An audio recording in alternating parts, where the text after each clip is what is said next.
बिस्मिल्लाहिर्रहमानिर्रहीम। अस्सलामुअलैकुम। अल्लाह को खुश करने की दुआ। अगर आपने अल्लाह को खुश करना है या अल्लाह को राज़ी करना है तो ये दुआ आपके लिए बहुत अहम है। एक बार इस दुआ को पढ़ें, अल्लाह पाक आपसे खुश हो जाएगा, वो आपसे राज़ी हो जाएगा।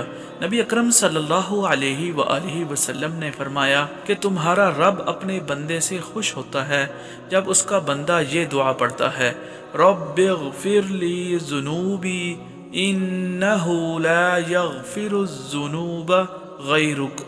तर्जुमा, ए मेरे रब, मेरे गुनाहों की बख्शिश कर दे, क्योंकि तेरे सिवा कोई गुनाहों को मुआफ़ करने वाला नहीं है।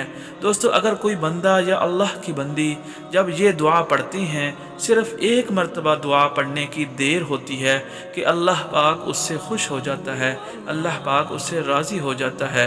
और ये बात हुज़ूर अकरम सल्लल्लाहु अलैहि वआलिहि वसल्लम ने बताई है, इसलिए ये दुआ रोज़ाना पढ़ा करें।